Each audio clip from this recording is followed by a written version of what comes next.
So இப்போ second sum கவனிங்க. என்ன கொடுத்துருக்காங்க? Let X is equal to. So X வந்துட்டு என்னென்னு கொடுத்துட்டாங்க.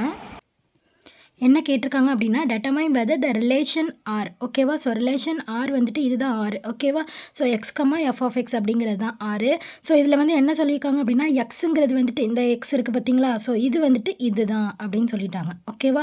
ஸோ இது வந்துட்டு இதில் இருக்குது அப்படின்னு சொல்லியாச்சு. நெக்ஸ்ட் என்ன சொல்லியிருக்காங்க? எஃப் ஆஃப் எக்ஸ் வந்துட்டு இப்படி போட்டு நீங்கள் கண்டுபிடிக்கணும்.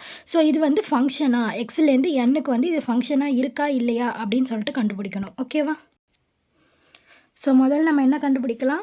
எக்ஸ் வந்துட்டு நம்மளுக்கு தெரியும். ஓகேவா? ஸோ ஸ்மால் எக்ஸ் அப்படிங்கிறது இதுதான். இங்கே இடத்துலேயே நம்ம சொல்லிட்டாங்க.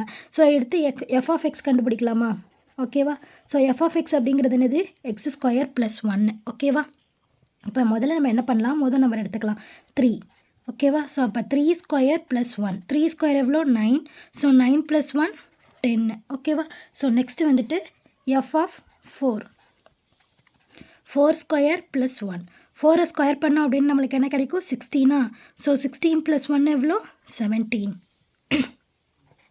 So next F of 6. 6 square plus 1. 6ஓட ஸ்கொயர் எவ்வளோ? 6 6 ஆர் 36 ப்ளஸ் 1 37. ஓகேவா? ஸோ நெக்ஸ்ட் ஒன் என்னது? F of 8. 8 square plus 1. 8 8 sir எவ்வளோ? 64. ஸோ 64 ப்ளஸ் 1 எவ்வளோ? 65. ஓகேவா? ஸோ நம்மளுக்கு வந்து ரிலேஷன் வந்துட்டு என்னன்னு சொல்லியிருக்காங்க? R is equal to X comma F of எக்ஸா. எக்ஸுங்கிறது வந்துட்டு என்னது? 3.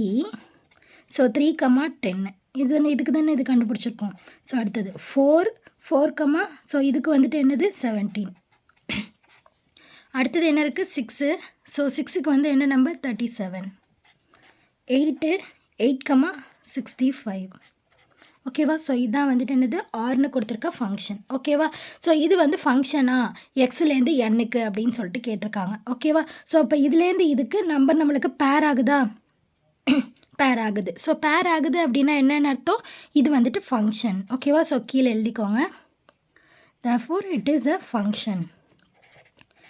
இட்டுன்னு எழுதிக்கலாம். இல்லை அப்படின்னா ஆர்னு கூட, இங்கே ஆர்னு தானே சொல்லியிருக்காங்க. ஸோ அதனால் ஆர்னு டினோட் பண்ணிக்கோங்க. ஸோ இட்டுனாலும் ஆர்னாலும் ஒன்று தான். ஓகேவா? So R is a function from X to N. ஓகேவா? ஸோ புரிஞ்சுதா எப்படி போட்டிருக்கோம் அப்படின்னு சொல்லிட்டு? ஸோ புரிஞ்சுதுன்னா லைக் பண்ணுங்கள். புரியலனா என்ன புரியல அப்படின்னு சொல்லிட்டு கமெண்ட் பண்ணுங்கள். ப்ளேலிஸ்ட்கான லிங்க் டிஸ்கிரிப்ஷனில் தரேன்.